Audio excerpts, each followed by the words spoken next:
चलिए वहां खबर जहां में आपका स्वागत है। ऑपरेशन त्रिदेव से आतंकी फेल, हम ऐसा क्यों कह रहे हैं? दरअसल मंदिर पर आतंकियों की काली नजर टिकी है। जहां जनवरी में श्री राम मंदिर खुलेगा, लाखों भक्त रामलला का दर्शन करेंगे। पीएम नरेंद्र मोदी भी इस अवसर पर अयोध्या में होंगे।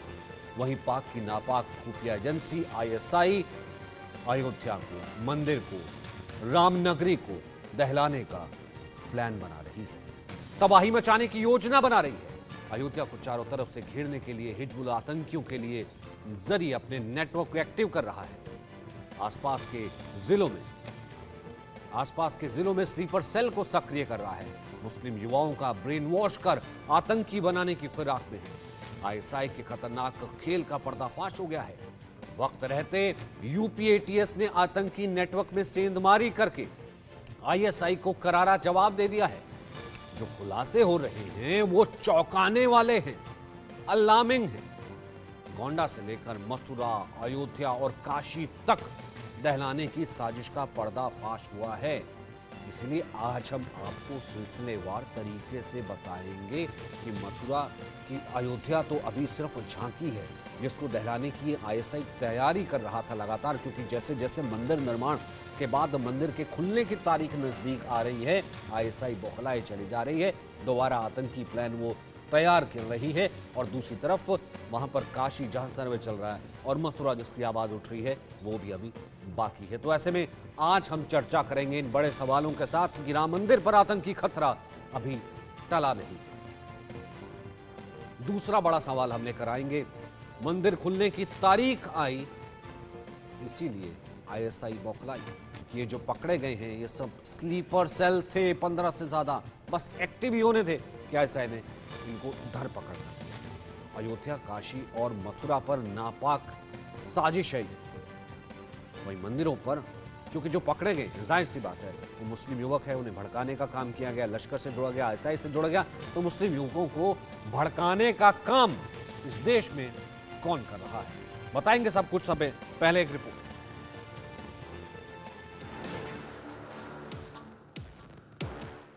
आतंकी निशाने पर हमारे भगवान के घर में खतरनाक मंसूबे। अयोध्या को घेरने की तैयारी में आईएसआई। टारगेट पर अयोध्या, मथुरा और काशी। अयोध्या में भव्य राम मंदिर बनकर तैयार है। काशी में ज्ञानवापी सर्वे से बड़ा सच निकलने वाला है। मथुरा में श्री कृष्ण जन्मभूमि का कायाकल्प हो रहा है और यही बात आतंकियों को परेशान कर रहा है। आईएसआई के इशारे पर आतंकी हमारे सनातन धर्म पर हमले करने की खतरनाक साजिश रच रहे हैं। 500 वर्षों के लंबे संघर्ष के बाद भगवान राम की नगरी में भगवान रामलला का दिव्य मंदिर आकार ले रहा है। भगवान राम की नगरी में 32,000 करोड़ की परियोजनाएं चल रही हैं। अयोध्या में रेलवे स्टेशन, बस स्टेशन और प्रभु श्री राम का दिव्य मंदिर आकार ले रहा है। तो वहीं कई आतंकी संगठनों की नज़र भी भगवान राम की नगरी अयोध्या पर है, जिसको लेकर के अयोध्या की सुरक्षा घेरा सख्त कर दिया गया। भगवान राम की नगरी में 3 श्रेणियों में भगवान रामलला के मंदिर की सुरक्षा की जाती है, ग्रीन जोन, येलो जोन और रेड जोन। इन तीनों जोन में अयोध्या पुलिस के साथ पीएससी के जवान और केंद्रीय रिजर्व पुलिस बल के जवान लगाए गए हैं। भगवान राम की नगरी में जिस तरीके से पड़ोसी जनपद से कई आतंकी संगठन से जुड़े लोग गिरफ्तार हुए हैं, एटीएस और एनआईए लगातार छापा मार के लोगों की गिरफ्तारी कर रही है, तो वहीं भगवान राम की नगरी की सुरक्षा भी बेहद खास की मानी जाती है। 2024 में भगवान रामलला अपने गर्भगृह में विराजमान होंगे, जिसको लेकर राम की नगरी में तैयारी चल रही है। तो वहीं कई आतंकी संगठनों की नज़र भी भगवान राम की नगरी अयोध्या में है। अयोध्या को विश्व के मानचित्र पर स्थापित करने के लिए केंद्र और राज्य सरकार दोनों तत्पर हैं और आतंकी संगठन की भी नज़र भगवान राम की नगरी पर है, जिसको लेकर के सुरक्षा के बेहद मायने हुआ है। भगवान रामलला का भव्य मंदिर बनकर तैयार है। जनवरी 2024 में भगवान रामलला को देश के प्रधानमंत्री उनके भव्य राजमहल में विराजमान करेंगे। पूरी तैयारियां चल रही हैं। पीएम नरेंद्र मोदी इस अवसर पर अयोध्या में होंगे, लेकिन दावा किया जा रहा है कि अयोध्या सीधे आतंकी निशाने पर है। राम मंदिर के उद्घाटन से पहले आईएसआई कुछ खतरनाक प्लान कर रही है। गोंडा में आईएसआई के एजेंट एक्टिव दिखे, बड़ी ट्रेनिंग चल रही थी। कई ट्रेंड आतंकी एटीएस के हत्थे चढ़े हैं। अयोध्या के आसपास जिलों में यूपी एटीएस को 15 आईएसआई एजेंट और कई स्लीपर सेल मिले हैं। अयोध्या में बन रहे राम मंदिर में रामलला की प्रतिमा की प्राण प्रतिष्ठा की तारीख जहां एक तरफ नजदीक आ रही है तो दूसरी तरफ अयोध्या के आसपास के इलाकों में संदिग्ध गतिविधियां भी देखी जा रही हैं। यही कारण है कि वहां पर जांच एजेंसियां और एटीएस पूरी तरह से एक्टिव नजर आ रही है। और बीते दिनों ऐसा देखा भी गया है कि अयोध्या के आसपास के इलाकों से आईएसआई के जासूस और हिजबुल के आतंकी पकड़े गए हैं। उनके पास से जो जानकारी मिली है और उनके पास से जो दस्तावेज मिले हैं उससे ये पता चल रहा है कि अयोध्या के आसपास के इलाकों में युवाओं को भ्रमित करके इस तरह से आतंकी अपनी फौज बना रहे थे जिससे वहां पर अशांति फैलाई जा सके। नापाक मंसूबे परत दर परत बाहर निकल रहे हैं। आतंकियों के निशाने पर है अयोध्या, काशी और मथुरा। एटीएस के एक्शन से ये बड़े खुलासे हुए हैं। आईएसआई और हिजबुल के ट्रेंड आतंकी पकड़े जा रहे हैं। गोंडा से आतंकियों के नेटवर्क का बड़ा खुलासा हुआ है। कैसे वहां पर मुस्लिम युवाओं का ब्रेन वॉश कर उन्हें आतंकी बना रहे हैं और ये सब कुछ पाकिस्तान की खुफिया एजेंसी आईएसआई के इशारे पर हो रहा है। पाक आईएसआई कर रहा है आतंकी नेटवर्क तैयार। गोंडा से हिजबुल के आतंकियों की हुई है गिरफ्तारी। अयोध्या, काशी, मथुरा पर हमले की साजिश। अयोध्या में तबाही मचाने का बड़ा प्लान। कई आतंकियों की गिरफ्तारी से बड़ा खुलासा हुआ है। आतंकियों के नेटवर्क पर यूपी एटीएस का बड़ा प्रहार हुआ है।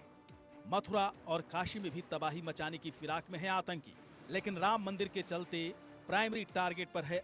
आईएसआई ने अपने तार बिछाने की कोशिश गोंडा से मथुरा तक भी की है, लेकिन हिंदुस्तान में ऐसी साजिशों का मुंहतोड़ जवाब दिया जा रहा है। पाकिस्तान और आतंकियों की हर नापाक हरकतों पर कड़ा प्रहार हो रहा है, लेकिन तब भी रहना होगा सावधान, सतर्क और पूरी तरह से चौकन्ना। Bureau report, India news. तो चलिए, ये तो गनीमत रही कि यहाँ पर हो गया खुलासा, हो गया पर्दाफाश, वरना अयोध्या क्या दहल जाती। क्या 2005 में जो अयोध्या दहली थी दोबारा दहलाने की कोशिश थी, और यहाँ पर उसके बाद काशी और फिर मथुरा। आज हम बात करेंगे। नूर अहमद अजहरी हमारे साथ हैं, स्वामी चक्रपाणी महाराज हैं हमारे साथ, हिंदू गुरु डॉक्टर एच.एस. रावत हैं और हमारे साथ नूर अहमद भी मौजूद हैं। सबसे पहले चक्रपाणी महाराज, मैं आपके पास आना चाहता हूँ। 9 नवंबर 2019 को मंदिर का फैसला आया था, सबने मान लिया, दोनों पक्षों ने मान लिया, और यही खूबसूरती भी थी कि सबने कहा कि बढ़िया जो है मंदिर के पक्ष में फैसला आया, अब कोई विवाद नहीं होगा। उसके तुरंत बाद 6 महीने बाद एक गिरफ्तारी होती है, उसका कहीं ना कहीं संपर्क अयोध्या से नजर आता है। 6 महीने बाद फिर दूसरी गिरफ्तारी होती है, वो भी लश्कर से, उसका संबंध भाई अब जो है अयोध्या की जो साइट है वो उसके ऊपर निशाने पर थी। अब ये जो लेटेस्ट गिरफ्तारियां हुई हैं, 15 गिरफ्तारियां, इनके निशाने पर भी अयोध्या और राम जन्मभूमि, राम मंदिर था। तो क्या मैं ये मानूं, भले कोर्ट का फैसला आ गया लेकिन खतरा अभी टला नहीं है, आतंकी खतरा मंदिर से अभी टला नहीं है? देखिए, बिल्कुल निश्चित रूप से खतरा तो कभी नहीं टलेगा, क्योंकि जो आतंकी सोच के लोग हैं वो तो हमेशा से चाहेंगे कि किसी भी तरीके से अशांति यहाँ पे हो। मैं आपको बताना चाहता हूँ, जब निर्णय आया तो उस समय मैं माननीय सर्वोच्च न्यायालय में ही था, और चूंकि मैं श्री राम जन्मभूमि केस में मैं एक पक्षकार था और हिंदू महासभा प्रेसिडेंट के रूप में, तो ये निश्चित रूप से ये बहुत एक लीगल लड़ाई लड़के, कानूनी लड़ाई लड़के, उसमें किसी भी प्रकार के हिंसा नहीं थे। वो कानूनी लड़ाई लड़के सर्वोच्च न्यायालय तक लड़ा गया और वहां से निर्णय आया, और जिसको सभी दोनों उनको मुस्लिम पक्षकारों को भी 5 एकड़ जमीन मिला और यहाँ भी। लेकिन आप देखिए कि किसी हिंदू संगठन ने या हमने भी, किसी ने विरोध नहीं किया, हमने स्वागत किया कि चलो उनको भी अगर 5 एकड़ जमीन मिला तो कोई बात नहीं, और राम मंदिर भव्य बन रहा है। अब आप ये कई लोगों के पेट में इस बात को दर्द हो गई कि आखिर ये निर्णय आके से गया, जबकि उसके पहले माननीय सर्वोच्च न्यायालय ने एक कमेटी बनाई थी जिसमें मध्यस्थता के लिए कम से कम मध्यस्थता ही हो जाए, इसी से हो जाए। तो कई आप देखते होंगे कि उस समय असुद्दीन ओवैसी से लेके काफी ऐसे लोग थे जो नहीं चाहते थे कि किसी भी तरह से बातचीत हो और अड़ंगा डालने का काम करते थे। अब तो मंदिर ही बन रहा है और इसमें पाकिस्तान भी पूरी तरह से, पाकिस्तान देखिए जब निर्णय आया तो कैसे वहां के सरकारें विधवा विलाप कर रही थी, वहां के लोग कितने वो कर रहे हैं। तो कहीं ना कहीं भारत में कुछ ऐसे तत्व हैं जो जिहादी मानसिकता के लोग हैं, उनके दिमाग को कहीं ना कहीं पीएफआई जैसे जो आतंकी सोच के संगठन है, उन लोगों को कहीं ना कहीं पाकिस्तान से जुड़ाव है और वो चाहते हैं कि देश में कैसे अशांति हो। अगर हिंदू मुस्लिम अगर किसी बात पे सहमति भी जताते हैं तो उनके कट्टरपंथी जो आतंकी सोच के लोग हैं वो नहीं चाहते कि यहाँ पे शांति हो, वो चाहते हैं कि किसी भी तरीके से फिर अशांति पैदा करें, हमले करें। अब बताइए, राम जन्मभूमि पे, मथुरा पे और काशी जी पे भी तो लड़ाई लीगली हो रहा है ना, उसमें तो कोई इलीगल तो हो नहीं रहा है, जबरदस्ती तो कोई कब्जा कर नहीं रहा है। और वो भी यहाँ की लड़ाई है हिंदू मुस्लिम की ही नहीं, वो तो लड़ाई जो है विदेशी आक्रांता वर्सेस भारतीयता की लड़ाई है। तो हमें लगता है कि भारत से ज्यादा जितने इंटरेस्ट पाकिस्तान उसमें ले रहा है, वो चाहता ही नहीं कि भारत में रहे। और उसके कुछ गुर्गे, कुछ एजेंट, कुछ प्रशिक्षित लोग, पीएफआई जैसे लोग, आतंकी सोच के लोग यहाँ पे हैं, उनको चिन्हित करने की आवश्यकता है। हमें तो अपने सरकार के तमाम एजेंसियों पे बहुत ही ठीक, फक्र है, गर्व है और विश्वास है। निश्चित रूप से समय रहते जाहिर सी बात है, तभी मैंने कहा ना। और भाई जब गंगा जमनी तहजीब में रहते हैं, इस तरीके की बातें कर रहे हैं, भव्य मंदिर निर्माण अगर हो रहा है तो उस भव्य मंदिर निर्माण जो है, उस मंदिर निर्माण जो है वो पूरे भारतवर्ष का मंदिर निर्माण है। राम का मंदिर निर्माण जो है, ऐसा तो है नहीं कि वो मंदिर निर्माण सिर्फ जो है एक पक्ष या किसी एक धर्म के लिए होगा या फिर किसी सब, वो तो पूरे भारतवर्ष सबके लिए होगा। और सबका वो फैसला आया था, और उस फैसले के बाद जब ये नूर अहमद साहब, जब ये कहा गया कि अब से अयोध्या विवाद कहिए और आपसी रंजिश कहिए या आपसी जो भी मुकदमा कहिए खत्म हो गया, जब मैटर क्लोज ही हो गया, उसके बावजूद भी मंदिर के नाम पर हिंदू मुस्लिम युवाओं को भड़काने की साजिश कौन रच रहा है? मेरे ख्याल से आज की यह गिरफ्तारी, कल की यह गिरफ्तारी, जो कि 15 गिरफ्तारियां हुई हैं गोंडा से, बहराइच से और आसपास से, लखनऊ से, गोरखपुर से, वो तो मेरे से ज्यादा शायद आपके लिए जो है बहुत चिंता का सबब होनी चाहिए। कौन है जो अब भी मंदिर का नाम लेकर के मुस्लिम युवाओं का ब्रेन वॉश कर रहा है और आईएसआई से उसे जोड़ रहा है? देखिए, जो भी कर रहा है, जो भी लोग पकड़े गए हैं, उनकी सही से जांच होनी चाहिए इस मामले में। अब कोई आतंकी हमला नहीं होने वाला देश में, क्योंकि अब और पहले में फर्क था। आज की तारीख में मुझे लगता है जितना आगे बढ़ेगा हमारा देश, उतने ही हम मजबूत होंगे और उतने ही हम ताकतवर होंगे। आज हम ताकत में हैं। आज जो चाहे वो पाकिस्तान हो, चाहे दूसरे मुल्क की जो ये कट्टरपंथी तंजीमें या कोई ये आतंकवादी संगठन हो, ये सब जान चुके हैं कि भारत अब बहुत मजबूत देश है। इसको सताना, इसको परेशान करना अब आसान नहीं है। अभी चक्रपाणी महाराज जी ने कहा था ना कि वो हमें अपने भारत की खुफिया एजेंसियों पे गर्व है, यकीनन गर्व है। लेकिन इसके साथ में मैं ये जरूर कहूंगा कि एजेंसियों को और सतर्क होना चाहिए। अगर ऐसा है तो जिस तरह से लोग पकड़े गए हैं, जिस तरह से मामले वजूद में आए हैं, इसकी हकीकत तक हम लोगों को पहुंचना चाहिए। और यकीनन भाई ये चिंता का विषय तो है। इसमें कुछ होता है तभी सवालात भी होते हैं। आपके सवाल भी जायज है। मतलब जब वो आतंकी ही हैं तो कोई भारत में रहने वाला, कोई भारत का मुसलमान उनके साथ खड़ा होने वाला नहीं है, ना ही कभी खड़ा नजर आया है। जब 9 नवंबर को सर्वोच्च न्यायालय ने ये फैसला सुना दिया और दोनों पक्षों ने मान लिया, तो अब ये इस तरह के अगर मंदिर मस्जिद के मामले में, अयोध्या के मामले में विवाद होगा तो जाहिर है हैरत होगी। क्योंकि इस तरह के लोग देश में अमन नहीं चाहते हैं, शांति नहीं चाहते हैं। तो हमने फैसला मान लिया। हम निचली अदालत से लेकर के सर्वोच्च अदालत तक गए और इंसाफ के मंदिर से हमें जो इंसाफ मिला, जिस तरह का भी मिला, हमने वो कबूल किया। तो हमने कबूल कर लिया।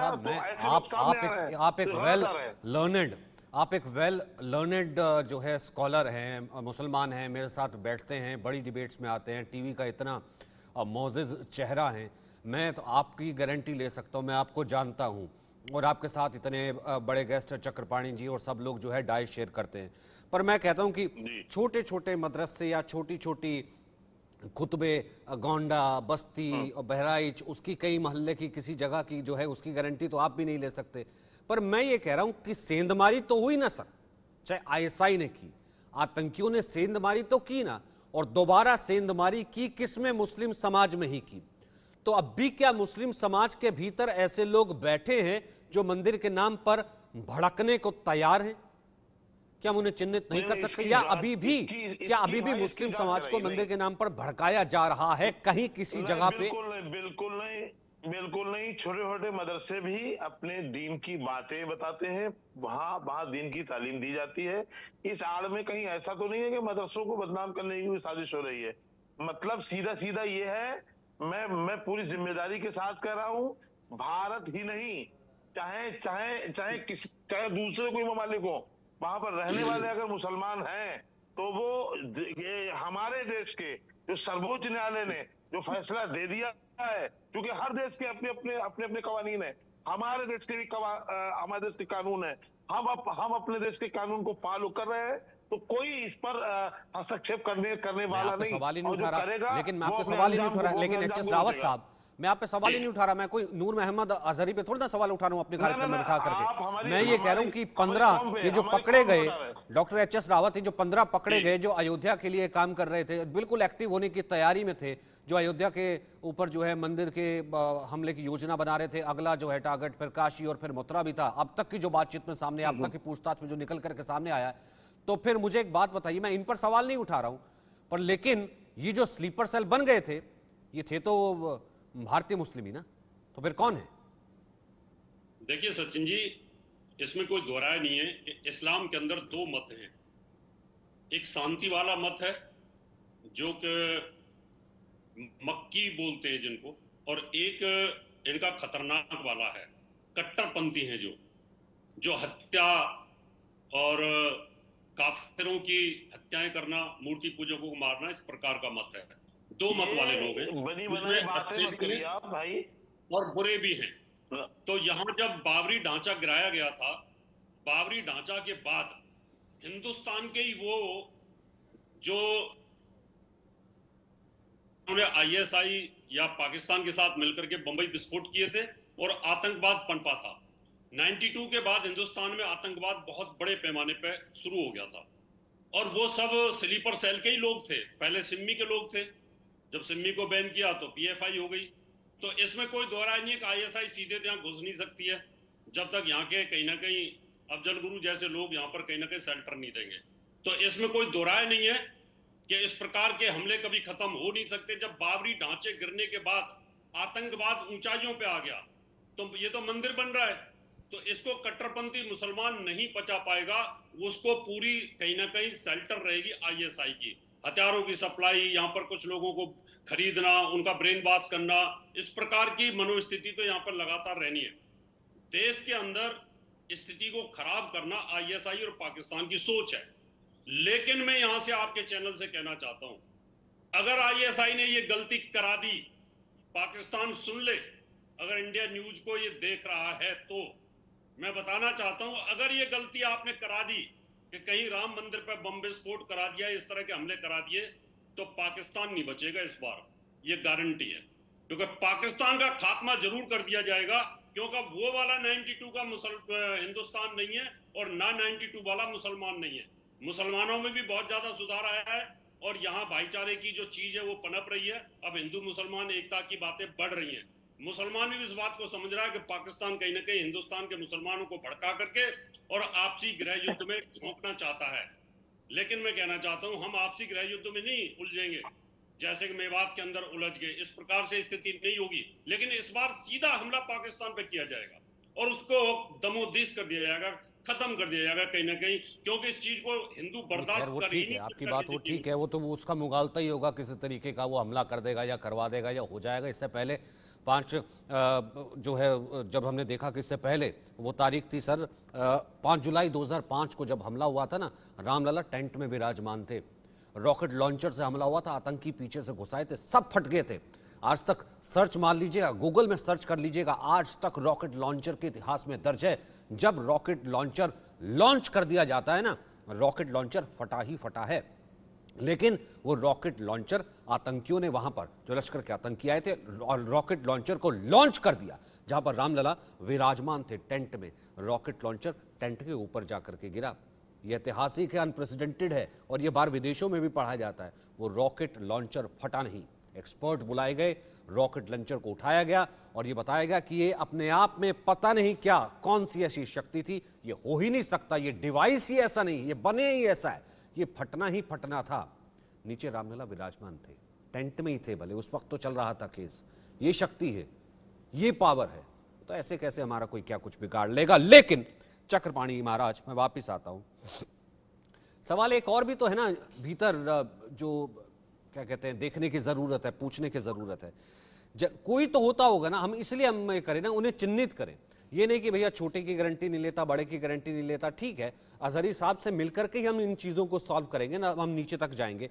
भैया जैसे जैसे कोई मंदिर बड़ा होता चला जाता है, मंदिर बड़ा होता चला जाता है, मंदिर निर्माण बड़ा होता चला जाता है, जैसे खबर आती है कि 4 स्तंभ बन गए, जैसी खबर आती है कि वहाँ पर जो है गर्भगृह जो बिल्कुल नज़दीक है, वैसे ही जो है कोई तो होता होगा, किसी का खून तो है, खोलने लगता होगा, खोलने लगता होगा, खोलने लगता होगा, और वो आईएसआई ज्वाइन कर लेता होगा। कोई तो होगा जो इसको देख करके भड़काता होगा, और वो जो है भारतीय मुसलमानों का मंदिर देख करके भड़काता होगा, जो कर लेता होगा। क्योंकि ऐसी एग्जाम्पल जो है मैंने कभी नहीं आई। अभी केरल में एक मस्जिद बनी थी, एक मस्जिद जो है वहां बन रही है, ऐसे एग्जाम्पल तो नहीं आई। जैसे जैसे भव्य मस्जिद बनती चली जाती है, मैंने नहीं देखा कि भैया ऐसा है कि हिंदू जो है वो स्लीपर सेल बन जा रहा है, वो वहाँ की रैकी करवा रहा है, वो देख रहा है कि मस्जिद पे हमला करेगा। ये सिर्फ मुसलमानों की तरफ से ही इस तरह की चीज़ें क्यों आती हैं? अगर आती हैं, भले वो छोटी चीज़ है, हम क्यों नहीं उनको चिन्हित करें? आप उसके भाई, आप इस मामले में पूरी कौम को क्यों बना रहे, निशाना बना रहे हैं? अगर ऐसे लोग आपकी गिरफ्त में आए, उसकी आप दाद कराइए। देखिए ये कहा का तरीका मुसलमान कर रहे हैं। अभी अयोध्या में ही हिंदू समाज के लोगों ने टोपियां लगा करके जो मस्जिद में गोश्त फेंका था, उसके बारे में आपको याद नहीं है? वो लोग कौन थे? सुनिए, देखिए ऐसा है, ये भी बेचारे रहे होंगे सर फिर, तो ये भी बेचारे होंगे सर, फिर कौम पे सवाल तो उठता ना सर। फिर मैं कह रहा हूँ मेरी कौम पे भी सवाल उठाइए सर, कौम पे सवाल उठता है सर, उठेगा। एक भी आतंकी निकले, 100 आतंकी निकले, कौम पे सवाल उठता है सर, कौम पे सवाल उठता है सर, कौम पे सवाल उठता है सर, सर कौम पे सवाल उठता है। मैं चस्पा नहीं कर रहा हूँ, सवाल उठता है सर, सवाल उठता है सर। उसे आतंकवादी नहीं कहोगे सर। मैं आपको कह ही नहीं रहा, पूरी कौम को नहीं कह रहा, मैं लेबल्ड ही नहीं कर रहा हूं। लेकिन जो मिल रहा है, जो मंदिर के नाम पे भड़क रहा है, जिसका ब्रेन वॉश हो रहा है, जो बम उठाने को तैयार है, जो पाकिस्तान के छलावे में आने को तैयार है, जो आईएसआई का आतंकी बनाने को तैयार है, वो फिर ऐसा क्यों है कोइंसिडेंटली? मैं कौम पे सवाल नहीं उठा रहा हूं, वो ऐसा क्यों है कोइंसिडेंटली फिर चक्रपाणी महाराज एक ही धर्म का, मुस्लिम धर्म का ही निकलता है? देखिए ऐसा है, उसका कारण ये है, इस बात को नूर अहमद साहब, थोड़ा मैं बोल लूं फिर आप बोलिएगा। देखिए छोड़िए, अरे सुनिए भाई, अरे सुनिए, ठीक है आपका अरे सुनिए ना, आपकी तो अभी आपकी तो इतनी तारीफ उन्होंने किया, अब आप कैसे मुसलमानों को कहां टारगेट कर रहे हैं? सुनिए मेरी बात, हम यहाँ बैठे हमारी कौम के ऊपर बार पूरी, अरे सुनिए भाई, अरे कौम के रहनुमा जी थोड़ा सुन लीजिए मेरी भी बात। देखिए मूल विषय यह है, होता क्या है, जब एक मौलाना जी ये कहते हैं कि जी एक समय आएगा तो इसी पुनः बाबरी मस्जिद हम बनाएंगे, पिछली बार रशीदी साहब ने जो बयान दिया, सवाल इस बात का है, कभी असुद्दीन ओवैसी कहते कि हमारे साथ अन्याय हुआ है, अभी हमारे नूर अहमद साहब जी भी बात करते करते बोले कि निर्णय चाहे कुछ भी आया हो लेकिन हमने माना, यानी कहीं ना कहीं, सुन लीजिए मैं बोल लूं पूरा, तो मेन कहने का मतलब जब उकसावे किसी तरह करेंगे ना, जब उसको लेके निर्णय को गिल्टी मन में रहेगा, असंतोष रहेगा, आप संतुष्ट नहीं है, तो स्वाभाविक है कि एक तबका को कहीं ना कहीं उकसाया जा रहा है। जब आप कहते हैं कि जी पुनः एक बार हमारा समय आएगा और हमें मस्जिद बनवा देना है, तो कहीं ना कहीं जो जिहादी मानसिकता को बल मिलता है, जो पीएफआई से प्रशिक्षित होते हैं और जो पाकिस्तान से प्रशिक्षित होते हैं स्लीपर सेल, तो उनके दिमाग में होता है। और सवाल इस बात का है नूर अहमद साहब जी, इस पे नाराज होने की बात नहीं है, जब 1, 2, 3 जब सबके 100% पकड़े जाने वाले आतंकी कैंप से ट्रेनिंग लेकर के इस्लामिक आतंकी बनते हैं, तो स्वाभाविक प्रश्न उठता है। कहीं भी यहीं के नहीं, पूरे देश दुनिया में उठ रहा है। इसको तो जरूरी है कि आप इसको सकारात्मक तरीके से लेके, आज तक किसी भी मुस्लिम संस्थाओं ने इन जिहादियों के खिलाफ कोई फतवा जारी नहीं करते। इनके आतंकियों के खिलाफ आज तक एक फतवा नहीं जारी हुआ। क्या कारण है भाई? ठीक है, जवाब दे दीजिए नूर अहमद अजहरी। उसके बाद AK जैन हमारे साथ हैं, पूर्व DGP। मैं चाहता हूं एक सेकंड स्क्रीन पे उनको लेकर के आए, क्योंकि पहले सर मैं आपको इंट्रोड्यूस करना, ऐसा नहीं कि मैंने आपको इंट्रोड्यूस नहीं किया था, दरअसल फ्रेम पे आप दिख नहीं रहे थे, उस कारण से जो है मैं आपको दिखा नहीं पाया था। मैं वापस आपको लेकर के आऊंगा। अब आप जवाब दे दीजिए। यहाँ पर नूर अहमद जवाब दीजिए। ये कह रहे हैं कि ठीक है। देखिए महाराज जी आपसे मैं फिर कर रहा हूं, विनती कर रहा हूं कि एक कौम को टारगेट ना करें। मैं चैनल वालों से भी कहूंगा, मतलब जो लोग आप व्यक्ति का नाम लें, आप व्यक्ति की बात करें, जो कोई हो, आतंक फैलाने वाला कोई हो। बहुत पहले भी आप लोगों से गुजारिश की है कि ऐसे लोगों का कोई धर्म, कोई मजहब नहीं होता है। पहले जो लोग पकड़े गए हैं उनकी सही जांच कर ली जाए। इसी भारत में हजारों की संख्या में उन मुसलमानों को आतंक के शक में, सुन लीजिए महाराज जी मेरी बात, सुन लीजिए। आतंक के शक में हजारों मुसलमानों को जेल भेज दिया गया। बाद में कोर्ट ने उनको बरी किया, बाइज्जत बरी किया। आखिर 20 साल, 10 साल, 15 साल। मैं कल आपके साथ चलता हूं, मैं कल आपके साथ चलता हूं, मैं कल आपके साथ चलता हूं। सर मैं कौम पर सवाल उठा ही नहीं रहा था। नंबर 1, मुझे एक बात बताइए नूर अहमद साहब, मुझे एक छोटा सा काउंटर करने दीजिए, फिर HS रावत के पास जाऊंगा। मेरा एक छोटा सा काउंटर है। मैं कल आपके साथ कोर्ट चलूंगा सर, मैं कल आपके साथ कोर्ट चलूंगा। इनकी रिहाई के लिए, इनकी बेल के लिए हम सब चलेंगे। एक एफिडेविट लगा देते हैं, इन 15 के 15 स्लीपर सेल की गारंटी नूर मोहम्मद या नूर अहमद अजहरी लेते हैं। आपकी गारंटी लेते हैं? कैसे भाई, कैसे क्यों? अरे भाई गारंटी ले लो। आपने कहा कि वो बरी हो गए थे, इनकी गारंटी ले लो, मैं साथ चल पड़ता हूं। उनकी जांच ये कहते हैं आप एकदम किसी को आतंकवादी कैसे करते हैं? पहले आप उनकी जांच कराइए। हमारे यहाँ की खुफिया एजेंसियां कमजोर नहीं है। जो ISI यहाँ पर अपना फितना फैलाएगा, समझा भाई? देखिए ये देश हम सबका है। ठीक है ना, उनको करने दीजिए ना कार्रवाई। लेकिन फिर आप कह रहे थे कि देखिए वो सालों साल जाते हैं, बरी हो जाते हैं। एक तरफ आप पीठ थपथपाते हैं, दूसरी तरफ सवाल उठाते हैं। नहीं, जिन लोगों की 20-20 साल, 10-10 साल जिंदगियां बर्बाद हुई, उनकी जिम्मेदारी आप लेने को तैयार है कि उनकी जो पूरी जवानी बर्बाद हुई, वो अपने बच्चों से दूर रहे, उनके पीछे। अरे भाई जिसके पूरे परिवार को आतंक में भेंट चढ़ गए, उसके परिवार की जिम्मेदारी कौन लेगा? कोई मुसलमान पकड़ा गया, आप चैनल पर बैठे हो, आप चीखने लगे कि वो आतंकवादी पकड़ा गया। कैसे आप कह सकते हैं अभी आतंकवादी जब तक जांच नहीं हुई है? सही बात है सर। अगर वो कर देता अटैक तो सर आपको मालूम है कि 9/11 में कितने लोग मारे गए थे? एक परिवार के साथ कितनी जिंदगियां जुड़ी होती हैं? सैकड़ों लोग मारे गए थे। अयोध्या में इससे पहले हमला हो चुका है, उत्तर प्रदेश में कितने हमले हो चुके हैं। बस इंतजार किए जाते रहे सर। ठीक है, अब ठीक है सर, जब इतनी ज्यादा मल्टीपल अरेस्ट होती हैं, ISI ने जाल बिछाया होता है, कुछ चीजें इस तरीके की भी इक्का दुक्का आ जाती हैं जो कि नहीं आनी चाहिए सर।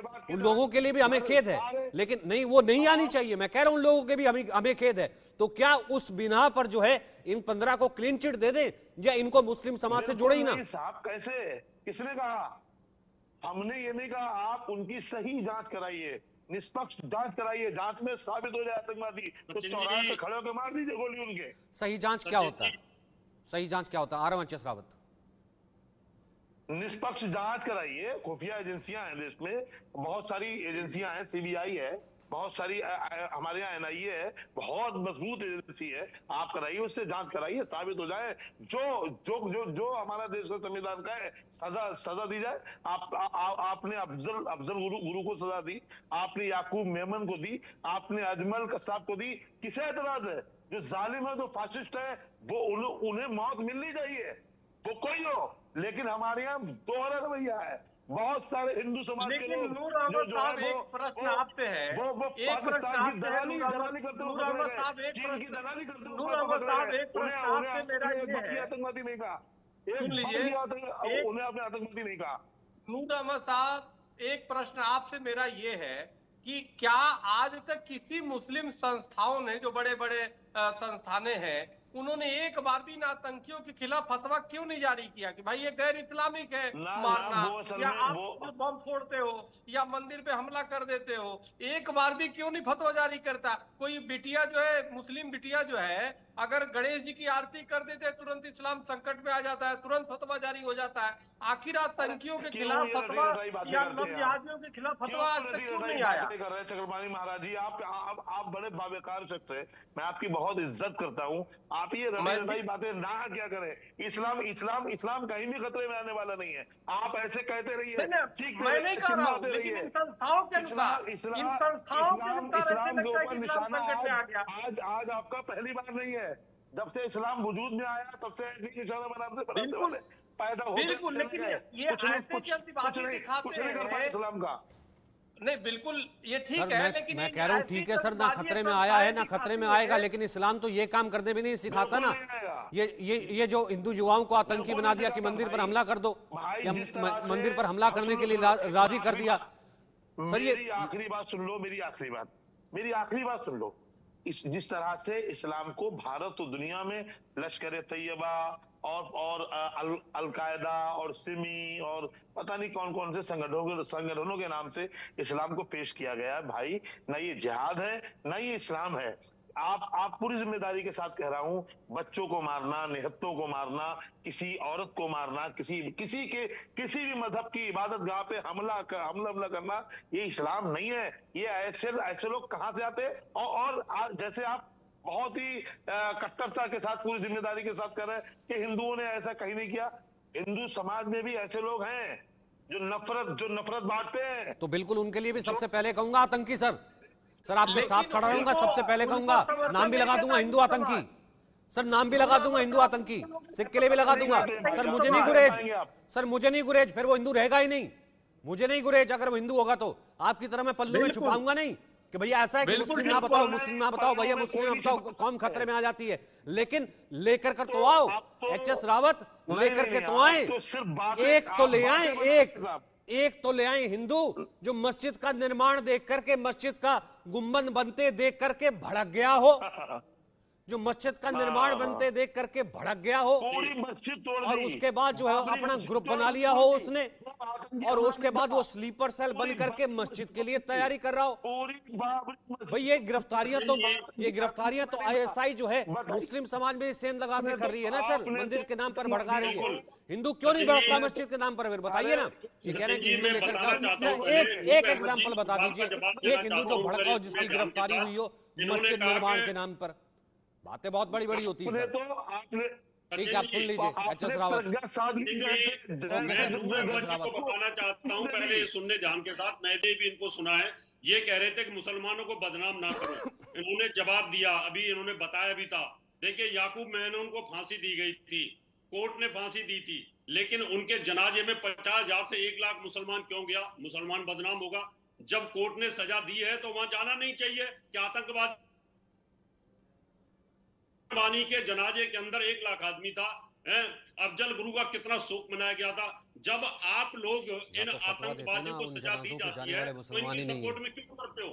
और जब हर आतंकवादी अल्लाह अकबर बोल करके, अगर वो आतंकवादी AK-47 चलाता है और बोलता है अल्लाह अकबर, पूरे वर्ल्ड के अंदर जितनी भी हत्याएं की गई हैं, चाहे चार्ली हेब्डो के ऊपर आपने हमला किया, चाहे ऑस्ट्रेलिया में हमला किया, चाहे लंदन में हमला किया, और जहां भी हमला हो रहा है, जितनी भी हत्याएं गर्दनें काटी जा रही हैं, अल्लाह अकबर के नाम पर हो रहा है। तो आप बदनाम तो खुद हो रहे हो, तो हिंदुओं को बदनाम करने की जरूरत नहीं है। आप अपने आप पे शिकंजा कसो, अपने धर्म पर शिकंजा कसो। आप लोगों की जिम्मेवारी बनती है, नूर अहमद की जिम्मेवारी बनती है कि भाई इस्लाम को बदनाम ना करो। आतंकवाद अगर आप फैलाते हो तो अल्लाह अकबर लेकर के आप नाम और फिर हमला ना करो, नहीं तो बदनाम तो होगे। इसमें तो पब्लिक अपने आप बोलेगी कि भाई आतंकवादी अल्लाह अकबर का नाम लेकर के और जय श्री राम का नाम लेके तो कोई हमला नहीं कर रहा ना। कहीं ना कहीं आप ये देखिए किसने किसी हमला यही पहुंचाया है, क्या? यही लेकिन आप लोगों ने यही आपका चरित्र है, यही है। हमारी सरकार आएगी तो हम बाबरी मस्जिद को राम मंदिर को ढाकर के दोबारा बाबरी मस्जिद बना सकते हैं। जब इस प्रकार के अगर आपके मौलानाओं के बयान होंगे तो निश्चित तौर पर इस्लाम बदनाम होता है और इसकी जिम्मेवारी तो हिंदू क्यों नहीं भड़कता फिर? भड़कता फिर मुस्लिम ही क्यों है? सर मुझे एक बात बताइए ना, ये कह रहे हैं कि हिंदू को क्यों नहीं कहते आतंकवादी, हिंदू के वो क्यों नहीं करते? मैंने कहा मैं तो सबसे पहले कहूंगा फिर वही जो आईएसआई के स्लीपर सेल पकड़ जाते हैं फिर ये मुस्लिम ही क्यों निकलते हैं फिर? मेरी बात सुनने पूरी आप। याकूब मेमन या अफजल गुरु, उनको कानून ने सजा दी, वो मौत के घाट उतारे गए। अब मौत के बाद में उन्हें कैसे दफनाया गया, कौन गया उनके जनाजे में, ये इस पर भी पाबंदी होगी क्या? नहीं तो एक तरफ आतंकी बोलते हैं, उसने लाखों लोग मार दिए, लाखों घर उजाड़ दिए, और मतलब उसके जाने पर उसके जाने पर एकत्रित हो रहे हो तो मुसलमान तो बदनाम होगा ना, मुसलमान तो बदनाम होगा ना। मुसलमान को अभी जो मेवात में सड़कों पर खड़े होकर के चीख रहे थे कि मुल्ले काटे जाएंगे, राम राम चिल्लाएंगे, ये आतंकवाद नहीं था? जम्मू कश्मीर में क्या किया? जय श्री राम का जय श्री सर बिल्कुल पकड़ के अंदर डालने चाहिए, कुटाई होनी चाहिए, धुनाई होनी चाहिए। मैं तो कह रहा हूँ, बताइए अब आप लीजिए ना इनकी गारंटी, इनको आप पल्लू में छुपाने लग जाते हैं सर, जैसे स्लीपर सेल के लोगों का धर्म सामने आता है। पल्लू में छिपाने का काम आपका है। आप आपको यहाँ शादी बन करके बात करनी चाहिए। आप यहाँ हिंदू बनकर के बात करेंगे तो हमें इंसाफ नहीं मिलेगा साहब। अगर कोर्ट में बैठा हुआ जज अपना धर्म दे करके हमारे लिए फैसला करेगा तो इंसाफ नहीं मिलेगा। खुदा ने आप लोगों को बिल्कुल आप झूठ फैलाते रहिए, आप सुबह शाम तक चीखते रहिए, झूठ होगा और झूठ का पर्दाफाश होगा। और जो आज जैसे लोग मुसलमान और इस्लाम को टारगेट करते हैं, एक दिन आपका मुंह काला होगा, आप मुंह दिखाने के लायक भी नहीं रह जाएगा। जिस तरह से बात आप करते हैं, आपका एक ही काम है, आतंकवाद मुसलमान। आपको जितने जुर्म दिखते हैं मुसलमानों में दिखते हैं, वो आपको नजर नहीं आ रहा जो और बात में हो रहा, वो आपको नजर नहीं आ रहा जो मस्जिद के इमाम को मार दिया गया, वो आपको नजर नहीं आ रहा। त्रिपुरा में रैलियां निकाल कर पैगंबर इस्लाम को गालियां दी गई, कहाँ गए थे आप? कौन सी यूनिवर्सिटी गए थे? क्यों नहीं आपने कंडम किया? बोला था कोई किसी विधायक को बयान आया हो तो बताइए। सर मैं कह रहा हूँ ना कि जो भी बोल रहा है इन पर कार्रवाई होनी चाहिए, कार्रवाई होती भी है। मुझे एक बात बता दीजिए सर, कोई ऐसा है नहीं बोलते चक्रपाणी महाराज, मुझे एक बात बता दीजिए, कोई ऐसा हिंदू आतंकवादी, ऐसा कोई एक्टिव सेल चल रहा हो जो पूरे वर्ल्ड में जो हिंदू होने के नाम पर ऐसे कि उड़ा रहा हो, कर रहा हो, सुसाइड बॉम्बिंग कर रहा हो? ये तो बहुत आसानी से कह देते कर देते। मुझे एक बात बताइए ना, नूर अहमद अजहरी जो है यहाँ पर बैठकर वो याकूब मेमन जिसने कम से कम मुंबई पर जब हमले हुए दहलाया, उस मुंबई का दंश अब तक मुंबई भुगत रही है और उसमें लाखों कम से कम ऐसे घर होंगे जो कि अब भी उसके दंश में हैं। उन जख्मों को ताजा कर जाते हैं जब ये कहते हैं अरे क्या हो गया, याकूब मेमन के जनाजे पर अगर वहां पर शामिल हो गए तो कोई नहीं, उसके पीछे जनाजे पर शामिल होना कोई रोक थोड़ा है। सर वो आतंकी जो मार के गया, जिसमें हिंदू भी थे मुसलमान के, उसके जनाजे पर शामिल होने का मतलब उसके जनाजे फातिहा पढ़ना, उसके जनाजे पर कहने जा रहे हैं कि ओ गॉड इसने बड़ा अच्छा काम किया था, इसको ले लेना, अपने आगोश में ले लेना। जनाजे पर जाने का मतलब ये कह रहे कोई यहाँ पर मनाही नहीं है और 1.5 लाख चला गया मुसलमान। चक्रपाणी महाराज देखिए हिंदुओं का नूर अहमद जी, थोड़ा मुझे भी बोलने दीजिए, थोड़ा आप तब तक पानी पी लीजिए। देखिए मूल विषय यह है नूर अहमद जी, आपके लिए एक शेर है कि सितम को देखते रहना सितम से कम नहीं होता। मेरा दावा है कि कातिल गवाहों में भी होते हैं। सवाल इस बात का है कि आपके यहाँ जो आतंक है, चाहे जो कोई भी करे, हमारे यहाँ तो कोई लुच्चे लफंगई अगर इस तरह बयान जैसे आपने बोला दे रहा, कोई नहीं समर्थन नहीं करता अभी, और हर व्यक्ति निंदा कर देता है। सवाल इस बात है लेकिन आपके यहाँ न उसकी निंदा होती है, न फतवा जारी होता है, न उसको सख्ती से किया जाता है, भाई तू आतंकवाद कर रहा है, हिंदुओं को मार रहा है, मंदिर उड़ा रहा है, ये तुम गैर इस्लामी कार्य कर रहे हो। तो ये बात दुर्भाग्यपूर्ण है और इससे पूरे देश दुनिया में इसी कारण सुन लीजिए, एक तो आप बोलने भी नहीं देते, समस्या ये है, एक तो आप बोलने भी नहीं देते हमें, आप हमेशा दबाते रहते हैं।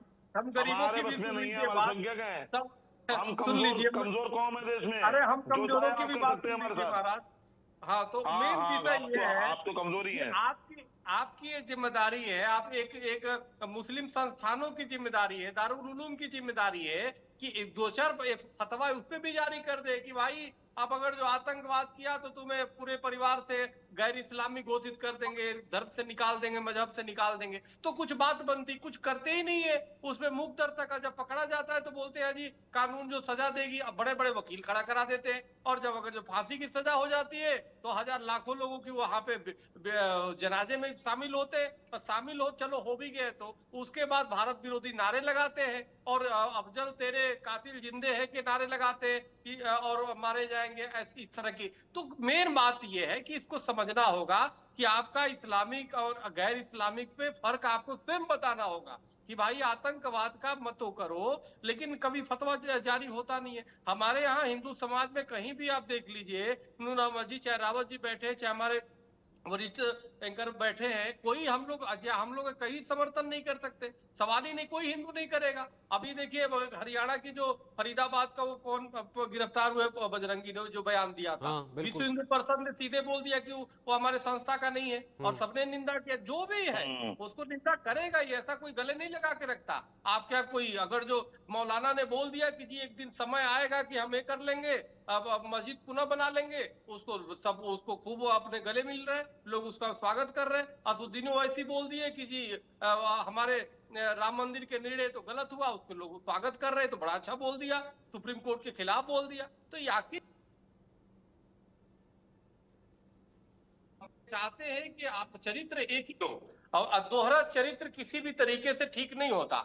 हमेशा चरित्र स्पष्ट होना चाहिए ताकि समाज देश का पूरी निगाह है, और इसमें नुकसान आपका है, इसमें नुकसान आपके समाज का है, आपके मजहब का है। अगर आप जैसे बता रहे इस्लाम तो शांति का वो है, शांति का संदेश देता है और उसमें यह शांति फैला रहा है, तो ये तो आपका कर्तव्य और धर्म बनता है कि भाई फतवा उसके खिलाफ जारी करो, उसकी निंदा करो, उसको इस्लाम से खारिज करो। लेकिन नहीं करते, बस एक बिटिया गणेश जी की आरती कर देगी तुरंत खारिज कर देते, चाहे और भी कोई पूजा पाठ कर लिया या हिंदुओं से मिल लिया, तिलक लगा लिया, होली खेल लिया, दीपावली खेल लिया, तुरंत खारिज कर देते। ये तो कमाल के, तो सीधे लगता है कि कितना इसका मतलब हिंदुओं से बैर है भाई, यानी काफिर हम है।